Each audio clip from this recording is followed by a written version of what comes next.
그 통일부 장관님, 네. 그 한반도 국제 평화 포럼 관련 예산이 19년 예산이 6억 3,400에서 2000년 예산이 9억 4,800으로 무려 3억 1,400만이나 증액됐어요. 이렇게 그 많은 금액이 급증했는데 그 일반 용역비에 9억 1,600만 원을 책정했는데 그 내역이 뭔지 좀 말씀해 주시겠습니까? 그 먼저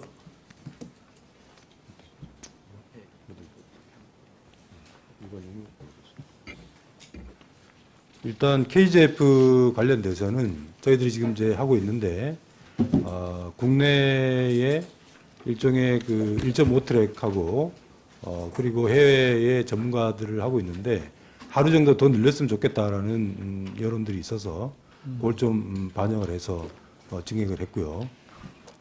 용역비는 어떤 거를 말씀하시는지?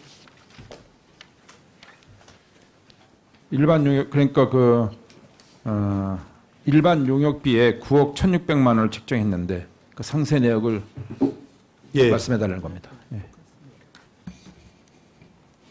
예, 용역비의 상세 내역을 따로 설명을 드리도록 하겠습니다. 그래서 그렇게 하시고 근데 본연의 판단은 이 행사 일에 대한 경비가 너무 과다 책정된 것이 아닌가라는 생각이 들어서 이 부분은 좀 일부 삭감을 했다라는 것이 본연의 판단입니다. 예산 심의 그 과정 속에서 소위원회에서 더 논의하도록 하고요. 외교부 장관님, 네. 뭐 교각사루라는 말이 있지 않습니까? 네. 셋불을 바로잡으려다가 소를 잡는다는 사자성어인데요. 지금 한미 간의 그 방위비 분담 협상이 네. 자칫하면 이 교각사루의 우를 범하지 않을까라는 걱정입니다.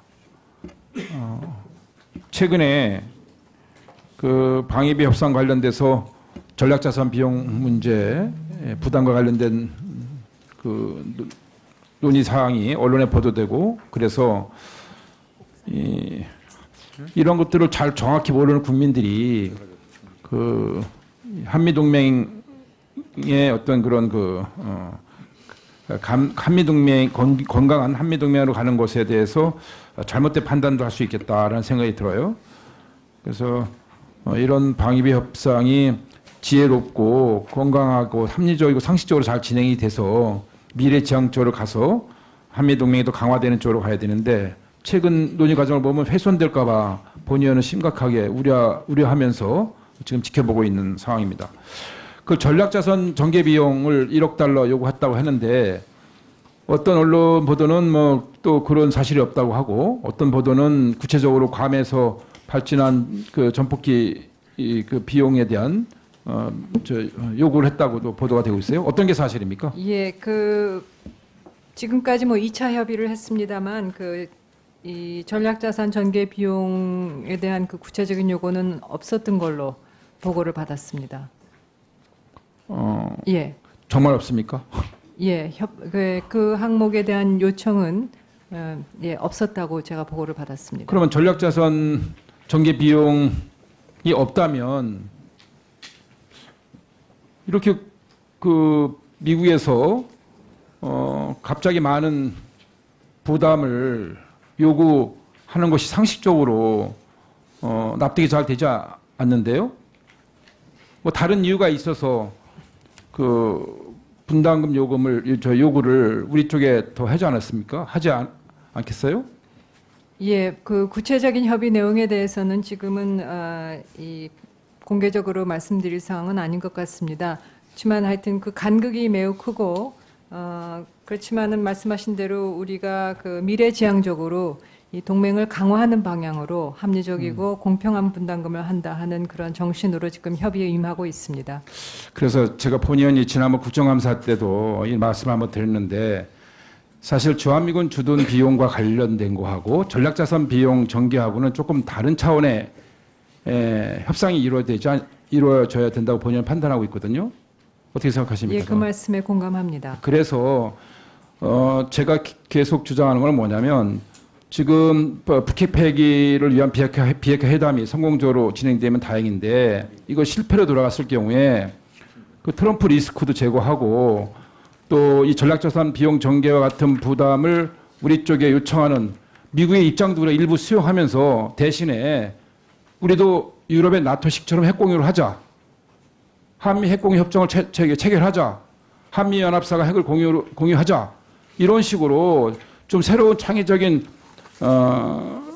방안을 우리가 내세우면서 우리가 북핵 위협에 또 다른 대안으로 하는 것도 저는 나쁘지 않다 이렇게 보고 있거든요. 누누이 말씀드리지만 왜 나토는 핵공유가 되고 한미동맹은 핵공유가 안 되는 겁니까?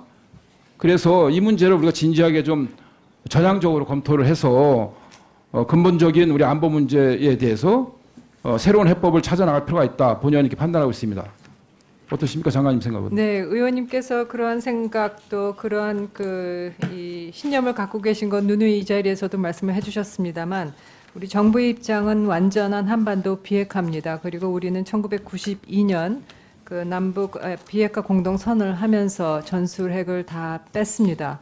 그 이후에 국제사회에서의 그 비핵화 관련해서 아주 모범적인 국가로서 국제사회의 비핵화산 체제에 적극적인 기여를 하고 있는 말씀 다 들었던 거고요, 장관님. 예. 그러니까 제가 말씀드린 거는 미국에서 전략자산 전개 비용을 새로운 요구로 우리 쪽에 요구하고 있으니 우리도 부담할 건 부담하면서 북핵 위협을 해결하고 또 소위 말하는 요즘에 트럼프 리스크도 제거하는 차원에서 한미동맹을 강화하고 그런 차원에서 한미연합사가 유럽의 나토식처럼 핵공유를 하는 것도 적극적으로 우리가 제안을 하고 역제안을 하고 진지하게 이 문제를 논의할 필요가 있다. 본의원은 판단하고 있는 것입니다. 참고하시고요. 네, 참고하겠습니다. 그리고 우리 문재인 정부 들어서 2+2 회담 예, 한미 그러니까 외교장관 플러스 국방장관 2+2 회담을 한 번도 안 했죠. 예, 아직 시간 조절이 어려워서 아직 이루어지지 않고 있습니다만 이걸 해야 된다 하는 그런 공감은 있습니다. 할 계획이 있습니까? 예, 늘 계획을 보고 시간을 보고 있습니다. 그래서 말씀드리는 건데 앞으로 한미 양국 간의 외교장관 플러스 국방장관 소위 말하는 2+2 회담할 때 이 문제도 꼭 논의 테이블에 올려서 진지하게 의논을 하실 것을 제안드립니다. 그리고요, 시간이 얼마 안 나서 짧게 말씀드리는데 그 주한미군 홍보대사 프로그램을 제가 장관님께 말씀드렸고 공공회계 차원에서 하시자고 했지 않습니까? 네네. 주한미군과 그 가족들이 한국에서의 그 임무를 마치거나 임기를 마치고 본국으로 돌아갔을 경우에 대한민국의 문화 역사, K-팝 여러 가지 문화를 알리는 홍보대사로 우리가 만드는 프로그램을 우리가 좀 밀도 있게 만들어서 그 한미동맹도 마무리하겠습니다. 그런 차원에서 우리가 우리 외교부가 공공위기 차원에서 하자라고 제가 제안했고 네. 장관님도 좋다고 하셨고 지금 경기도의 이재명 지사나 지금 주한미군이 집중 재배치되고 있는 정장선 평택시장이나 다 좋다고 해서 지자체에서도 적극적으로 나서고 있는 상황이에요. 그런데 그 지자체에서는 주한미군과 그 가족들 외에도 다른 외국인이 많이 있지 않습니까? 네. 그 중국인이라든가 베트남인이라든가 이런 외국인들이 지금 우리 대한민국에 많이 오고 있는데 몽골이라든가 이런 데랑 좀 분류해서 할 필요성이 있어요. 집중해서. 근데 그걸 섞어서 지금 이해를 해서 예산을 일부에서는 부정적으로 이걸 잘 깊게 몰라서 그 판단을 잘못할 경우가 있기 때문에 우리 외교부에서는 정확하게 이 사업의 목적, 필요성, 앞으로의 효과 이런 것들을 잘 저기해서 다뤄주길 당부드리겠습니다. 예, 그 관련해서 말씀드리면은 평택시하고 지금 국제교류재단과 MOU 체결을 통해서 평택센터의 그 신규 사업 기획도 추진에 있어서 긴밀히 협의를 나가고 있습니다. 그러면서 중복 사업이 발생되지 않도록 상호 점검하고 유념해서 실행해 나가겠습니다. 예, 수고하셨습니다.